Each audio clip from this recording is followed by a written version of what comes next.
पूरे प्रदेश की जनता को कल अपना गणतंत्र दिवस है 26 जनवरी, उसकी अग्रिम बधाई देते हुए और अपनी बात शुरू करता हूं, क्योंकि कल मेरा कार्यक्रम ऑफिशियली यमुनानगर में है। 26 जनवरी का सभी स्थानों पर हमारे जो सरकार से जुड़े हुए लोग सब जाएंगे और इस बार पिछली बार की तरह जैसे 15 अगस्त को हमने ये कार्यक्रम 75 जगह पर सरकारी तौर पर किए थे, इस बार भी 75 जगह पर ही ये सब कार्यक्रम होंगे, जिसमें सभी sub divisional headquarter, district headquarters ये सब शामिल हो जाते हैं।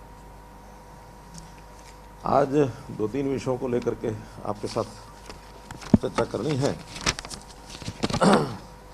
पहला विषय तो जैसे हमको पता है कि किसान बंधुओं की गन्ने की जो मिलें शुरू हुई तब से एक मांग चल रही थी कि गन्ने के रेट बढ़ाए जाए।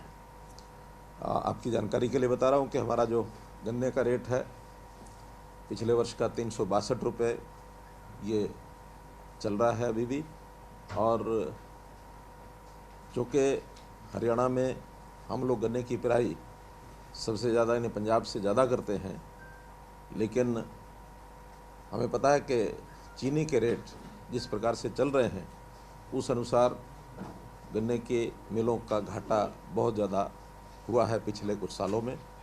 आज की डेट में अगर मैं बताऊं तो लगभग 5300 करोड़ रुपए का घाटा ये हमारी कोऑपरेटिव मिल्स के ऊपर ये चल रहा है। 5293 करोड़ है, यानी राउंड फिगर लें तो 5300 करोड़ लगभग ये है। हमारी अपेक्षा थी कि इस बार चीनी के रेट 3700 के आसपास टच करेंगे, लेकिन चीनी के रेट बढ़े नहीं हैं और अभी भी 3450 के लगभग चीनी के रेट चल रहे हैं। इसलिए हमारी भी एक कठिनाई है। हम चाहते हैं कि किसान, हमारा प्रदेश हो के किसानों का प्रदेश है तो किसानों को लाभ ज़्यादा मिलना चाहिए। देश की सरकार भी ये चीज़ हमेशा सोचती रहती है। इस बार केंद्र सरकार ने भी जो एक नोटिफाई किया है FRP, तो 305 रुपये FRP ये घोषित किया है। ये सारे देश के लिए लागू होता है। जहाँ कहीं सरकारें देती हैं तो वो अपने पास से ही उसको कंपनसेट करती हैं, ज़्यादा देती हैं। और ये जो सरकारी रेट है ये भी हरियाणा, पंजाब, उत्तर प्रदेश, उत्तराखंड इन 4 प्रदेशों में ही होता है। बाकी सब जगह जो कोऑपरेटिव मिल्स हैं अथवा प्राइवेट मिल्स हैं वो मिल के हिसाब से अपना रेट वो घोषित करते हैं। अब किसान की चूँकि एक मांग उठी है तो हमने भी विचार किया कि हम कितना ज़्यादा उसमें और कंपनसेट कर सकते हैं। इसके लिए विधानसभा में मैंने एक कमेटी की घोषणा की थी कि गन्ने के रेट को सुझाव देने के लिए हमारे कृषि मंत्री के अध्यक्षता में कमेटी बनाई जाए। उन्होंने 2-3 बैठकें की हैं, जो किसान प्रतिनिधि हैं उनसे भी बातचीत की है और जो साइंटिस्ट हैं उनसे भी बात की है। सरकार का भी कोऑपरेटिव विभाग, क्योंकि हमारी मिलें 11 मिलें तो कोऑपरेटिव हैं, इसलिए कोऑपरेटिव डिपार्टमेंट से बात की, प्राइवेट मिलों से बातचीत की। इस निष्कर्ष पर पहुँचे कि भी कुछ ना कुछ हमको ज़रूर बढ़ाना चाहिए, क्योंकि आखिर किसान का भी एक हितैषी बन करके हमको सोचना होता है कि उसकी भी कीमत जो है बुआई की कुछ ना कुछ तो बढ़ी है। तो इस बात को ध्यान में रखते हुए एक संतुलित एक व्यू लेकर के उन्होंने आज रिपोर्ट दी है कि 370 रुपये और रेट किया जाए, यानी 362 पहले था, 8 रुपये और बढ़ाया जाए। लेकिन फिर स्वयं विचार करते हुए कि 8 रुपये की बजाय एक राउंड फिगर 10 रुपये बढ़ाने का और हमने निर्णय लिया है, अर्थात इस बार 372 रुपया ये रेट होगा, ये आज से, और ये एक प्रकार से घोषणा की है। तो इस वर्ष का जब से मिलें चालू हुई है ये उस पर लागू होगा। और मैं ये विश्वास भी दिलाता हूँ कि अगले वर्ष भी ज़रूर हम बढ़ाएंगे और आशा करता हूँ कि चीनी के रेट बढ़ने चाहिए। हमने इसके लिए बहुत से और भी काम किए हैं, जिसमें से ये कैसे किसान को राहत पहुँचाई जा सकती है। पहले तो हमारी जो मिलें हैं बहुत पुरानी मिलें हो गई हैं, जिनका रेनोवेशन किया है, जिनकी कैपेसिटी बढ़ाई है। जैसे करनाल की कैपेसिटी भी बढ़ाई गई है मिल की, पानीपत की कैपेसिटी बढ़ाई गई है। ऐसे ही हमने पिछले वर्ष पलवल को भी अपग्रेड किया था, सोनीपत मिल को भी अपग्रेड किया है। कुछ और मिलें भी इस बार लाइनअप हैं जिनको हम अपग्रेड करेंगे ताकि उनकी रिकवरी को बढ़ाया जा सके। जब तक चीनी की रिकवरी नहीं बढ़ती है तब तक हमारे लिए भी कठिनाई आती है। अभी रिकवरी जो चल रही है प्राइवेट मिलों की तो 10 से ऊपर है, लेकिन सरकारी मिलों की पिछले वर्ष की 9.75 यही रिकवरी आई थी। ये कैसे और बढ़े कि वर्ष के अंत में ही जाकर पता लगता है कि रिकवरी किस मिल की कितनी है। तो ये रिकवरी हमारी पिछले वर्ष 20-21 की 9.71 थी, तो प्राइवेट मिलों की ये 10.24 थी। तो ऐसे रिकवरी को बढ़ाने के लिए भी प्रयत्न हो रहे हैं। कुछ मिलों में अतिरिक्त आय के लिए व्यवस्था की जा रही है, जैसे हमारे शाहबाद मिल में एथेनॉल का प्लांट लगा है, यमुनानगर प्राइवेट मिल ने भी एथेनॉल का प्लांट लगाया है, और भी कुछ मिलें इस ओर बढ़ रही हैं। नारायणगढ़ भले ही प्राइवेट मिल है, लेकिन वहाँ एनर्जी का यानी पावर प्लांट का भी एक आयोजन मैंने किया है। ये सारी चीज़ें होने के बाद कैसे मिलों की आय बढ़े, तो हम लोग उसमें लगातार प्रयत्न कर रहे हैं।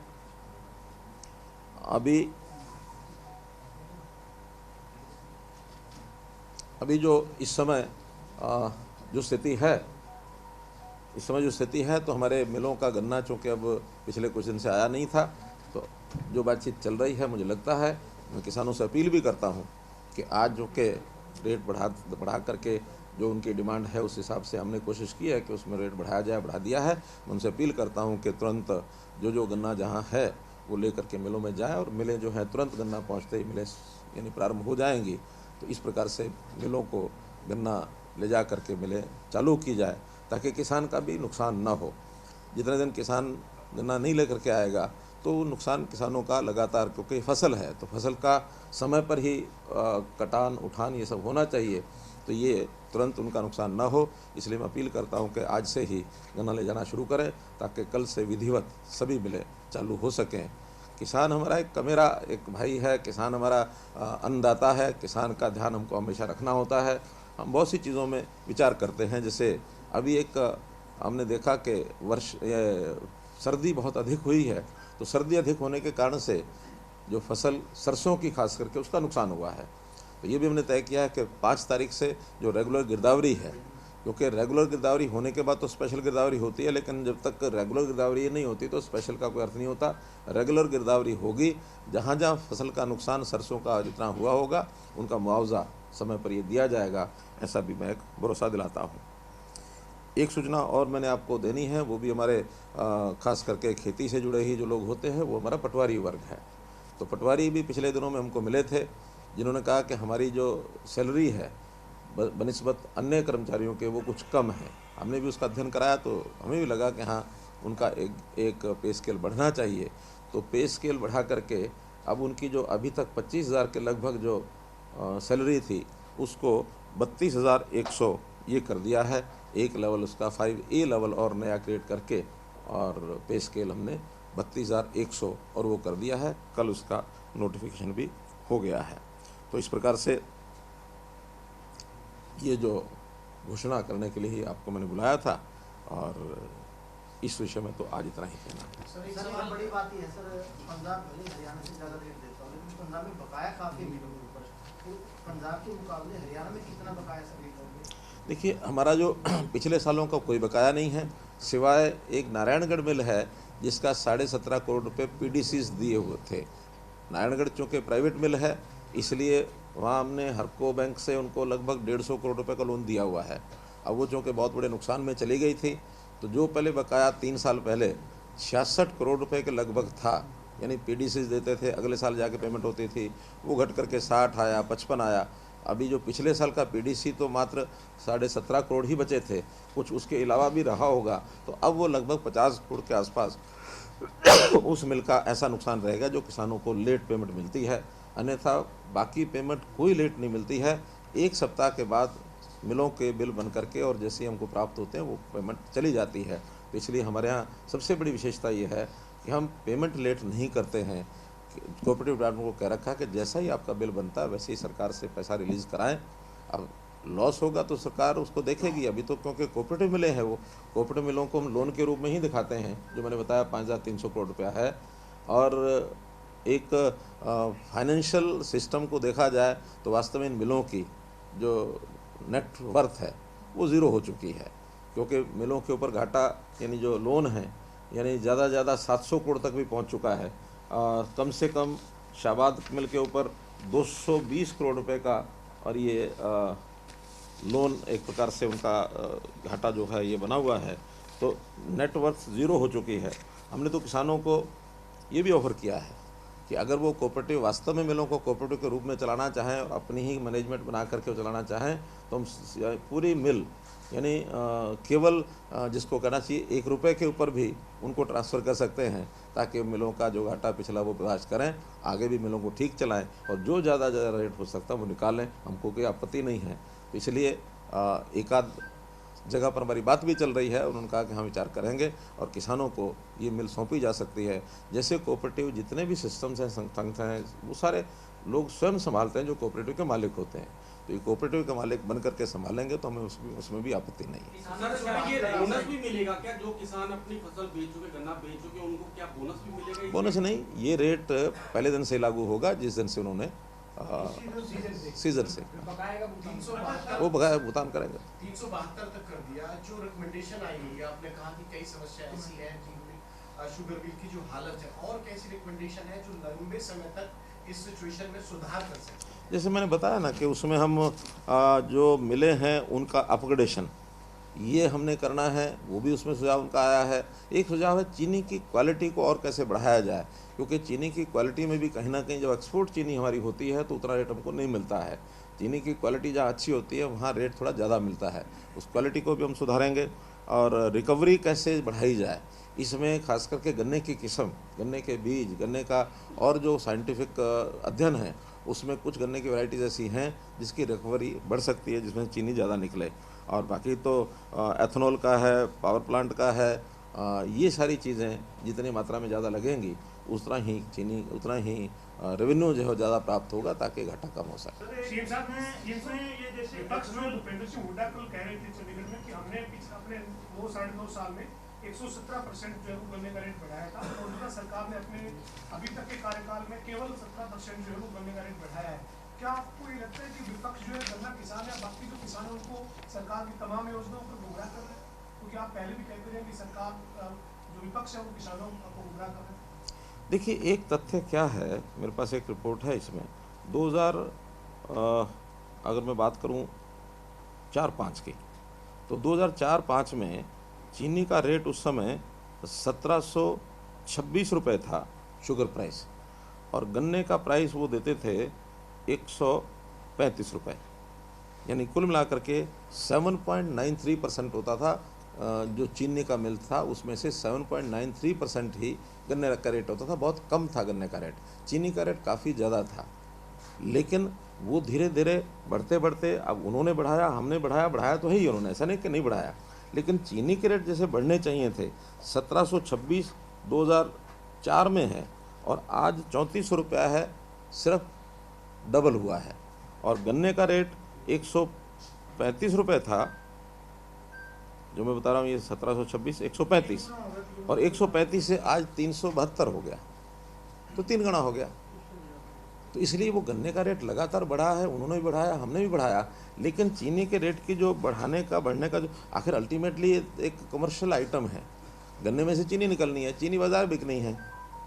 हम तो उसमें बहुत ज़्यादा एक जो सब्सिडी है या जो लोन है, कोऑपरेटिव मिल्स हैं, उनको चला करके करते हैं, तो उस नाते से हमने उसमें कम नहीं किया, लेकिन इन 7-8 वर्षों में चीनी के रेट बहुत कम बढ़े हैं। और बल्कि एक वर्ष तो ऐसा था जो उन्हीं के समय 2012-13 में था, उस समय चीनी के रेट 3338 भी पहुँचे थे, जो उस समय का हाईएस्ट था। हालांकि एकदम जंप आया था तो 3338, आज देखें तो 3450, तो 12 साल में 100 रुपये बढ़ा चीनी का। और अगर 10वां हिस्सा 8% 10% देते तो 10 रुपये ही बढ़ना चाहिए था गन्ने का रेट, लेकिन उस समय 3338 में गन्ने का रेट हो गया था 276, आज हो गया 372, तो 100 रुपया बढ़ गया। यानी पूरा 100 रुपया जो गन्ने का रेट है वो चीनी का रेट। अब उसके बाद चीनी का रेट घटते घटते ये 2015-16 में 2627 रुपये भी हो गया। तो अल्टीमेटली रेट बाज़ार के ऊपर होते हैं, तो बाज़ारी सिस्टम में से ये सब चीज़ें निकलती हैं। मैं जैसे बता कि इस बार हमको अपेक्षा थी कि 3600-3700 तक जाना चाहिए, लेकिन आज भी 3450 है। और फिर हमारी अपेक्षा है कि अगले साल हम थोड़ा सा कुछ और, क्योंकि ये वर्ल्ड वाइड रेट होता है, कोई खाली हरियाणा का नहीं है, इसमें देश में बाकी चीनी मिले भी है, बाकी सब जगह भी है, एक्सपोर्ट भी निर्भर करता है। तो उस नाते से चीनी के रेट का आज केंद्र सरकार का गन्ने का रेट जो उन्होंने घोषित किया है FRP 300, मैंने बताया 305 रुपये। अब जो मिले जहाँ रिकवरी अच्छी है, बाकी जगह तो 305 दे सकते हैं, और उसमें भी कंडीशन यही है कि 10.25 रिकवरी होनी चाहिए 305 रुपये में। अगर 10.25 से रिकवरी ज़्यादा हो तब तो उस पर रेट बढ़ाया जा सकता है, लेकिन अगर उससे कम है तो उनका तो प्रपोजल ये है कि उसको कम भी करना चाहिए। हमारे जो आज की रिकवरी है केंद्र के हिसाब से ये 297 रुपया रेट पड़ता है। 297 का आज हम 362 से 372 कर रहे हैं। अब चूँकि हम हरियाणा में हम इतना कर सकते हैं इसलिए कर रहे हैं, अन्यथा कमर्शियली ये चीज़ें, और किसान भी इस बात को समझता है, ऐसा नहीं है। हाँ, कुछ यूनियंस ऐसी होती हैं जिनको लगता है कि भाई नहीं, हर बार किसान की बात बोलनी है, कुछ बढ़ना चाहिए, उनका अपना काम है, बोलेंगे, लेकिन इसको राजनीतिक इशू ना बनाया जाए। न तो हमारी विपक्षी पार्टियां बनाएं इसको, और न ही हमारे कुछ एक ऐसे यूनियन के लीडर भी ऐसे खड़े हो गए हैं जो सीधी सीधी राजनीति करते हैं। हमारी अपेक्षा तो ये है कि भी हर ज़िले में 100 कंट्रैक्टर छोटे हो सकते हैं, और वो छोटे टेक्निकल बहुत ज़्यादा उनकी वो भी नहीं होने रखी है कंडीशंस, लेकिन जो लोग नए आएंगे छोटे काम नए कर सकते हैं। तो छोटे काम करते करते जैसे उनकी टेक्निकल क्वालिफिकेशन पूरी हो जाएगी तो उसके बाद बड़े काम ही वो करेंगे। और कहीं भी अब प्रदेश सरकार के पास कोई फाइल उनकी अब नहीं आएगी, पहले ये आती थी और यहाँ काम बहुत समय तक रुकते थे। तो वो काम जल्दी हो जाए, ये उनकी मुख्य डिमांड वो हमने पूरी कर दी है। एक प्रोसीजर SOP जारी कर दिया है और उसकी जानकारी लोगों को मिल गई है, और वहाँ स्थानीय तौर पर बहुत पंचायतों ने अपने प्रस्ताव पारित करने शुरू कर दिए हैं। हाँ, चंद अभी भी सरपंच ऐसे हैं जिनको लगता है कि इसका शायद बढ़ जाए तो उनको अच्छा लगे, लेकिन उसमें से आपको भी पता है कि उनके बढ़ाने का क्यों वो सोचते होंगे। अल्टीमेटली तो सरकार का काम है, सरकार के सिस्टम से चलना चाहिए। फिर भी मेरे हाथ से पैसा जाए, इसके पीछे कुछ हिडन एजेंडा होता है, वो तो हम पूरा नहीं करने देंगे। सर, इसमें रामकरण काला हो, डॉलर हो, कुछ विधायक भी इसमें सरपंचों की सपोर्ट में आ चुके हैं। उनकी जो रैलियां हैं या कहें जिस तरह से धरने लग रहे हैं, वहाँ जाकर बैठ रहे हैं और वो भी सरकार से इस तरह की बात कर रहे हैं। 2 विधायकों का नाम लिया सर। नहीं, मैंने बताया ना कि बहुत से लोग सरपंचों को साथ अपना तालमेल रखना चाहते हैं, राजनीति में रखना भी चाहिए, दिक्कत नहीं है। तो जो भाषा सरपंच को बोलेगा तो हमारे विधायक कुछ लोग ऐसे होते हैं जो उसमें भूल जाते हैं, लेकिन हमारी विधायकों की मीटिंग में बैठक हुई थी, हमने बता दिया था स्पष्ट। और जैसे ही अब काम शुरू हो जाएंगे, क्योंकि हमने पेमेंट रिलीज़ कर दी है, 1100 करोड़ रुपया उनका रिलीज़ किया है, और उसका भी 31 मार्च तक उन्होंने खर्च करना है। अगर 31 मार्च तक खर्च नहीं करते हैं तो वो एक प्रकार से लैप्स हो जाएगा। तो गांव के लोगों का भी एक प्रेशर उनके ऊपर रहेगा कि इसका काम कराना चाहिए। हम तो एक ही कहते हैं, इसमें आने वाली कठिनाई को दूर करेंगे, कठिनाई कोई भी है उसको हम दूर कराएंगे। जी सर, आज आपने गन्ने के दाम बढ़ाए हैं, जो प्रोटेस्ट पे बैठे हैं किसान, इन्होंने कल की भी बोल दी, क्या लगता है आपको संतुष्ट होंगे? क्योंकि 450 रुपये प्रति क्विंटल होना चाहिए। देखिए, डिमांड तो वो कहते हैं मांगने में क्या है, तोप का लाइसेंस मांगो, किसी को मिलता है क्या? ठीक है ना। तो ये मांगने का विषय अलग होता है, लेकिन ठीक है, हमारी सहानुभूति है, और वो भी किसानों के हित में काम करते हैं, कोई किसी के घर का फायदा उसमें नहीं होना होता। लेकिन अब उनको भी समझ में आती है, ये सब मानते हैं कि हाँ मिले घाटे में हैं, सब मानते हैं, लेकिन फिर भी चूँकि हम किसान प्रतिनिधि हैं इसलिए हमारा बढ़ाना चाहिए, तो हमने उतना जितना बढ़ सकता है उतना बढ़ा दिया। सर, आंदोलन जो जिस तरह के खड़े होने की कोशिश हुई है, इसकी कोई और भी वजह है? गन्ने को बात की जाए, टेंडरिंग को बात की जाए, हर मुद्दे पे बड़ा शोर मच रहा है प्रदेश में। देखिए, ये आप पहली बार मच रहा ऐसा नहीं है। ये 5 वर्ष डेमोक्रेसी में जो होते हैं उसका पीरियड बटा हुआ होता है, 3 वर्ष और फिर बाद में 2 वर्ष, ठीक है ना। विपक्ष तो चार्जशीट तैयार करके हर घर अपना अभियान भी शुरू करने जा रहे हैं। सर, आज उनकी बैठक में भूपेंद्र सिंह हुड्डा ने कहा कि हम सरकार की चार्जशीट तैयार करेंगे, जितने घोटाले हुए पिछले 8 हमें कोई आपत्ति नहीं है उसमें। विपक्ष का काम है अपना करना चाहिए उनको, और हमारी कोई कमी है हमें पता लगे तो हम उसको ठीक करेंगे। उन्होंने तो बहुत कुछ कह रखा है कि हम आएंगे तो मेरिट वेट फाड़ देंगे, परिवार पहचान पत्र इसको फाड़ देंगे, लागू नहीं करेंगे। तो ये जनता उनको जवाब देगी कि इन चीज़ों का लाभ है तो जनता उनको जवाब देगी, लाभ नहीं है तो हम विचार करेंगे। धन्यवाद।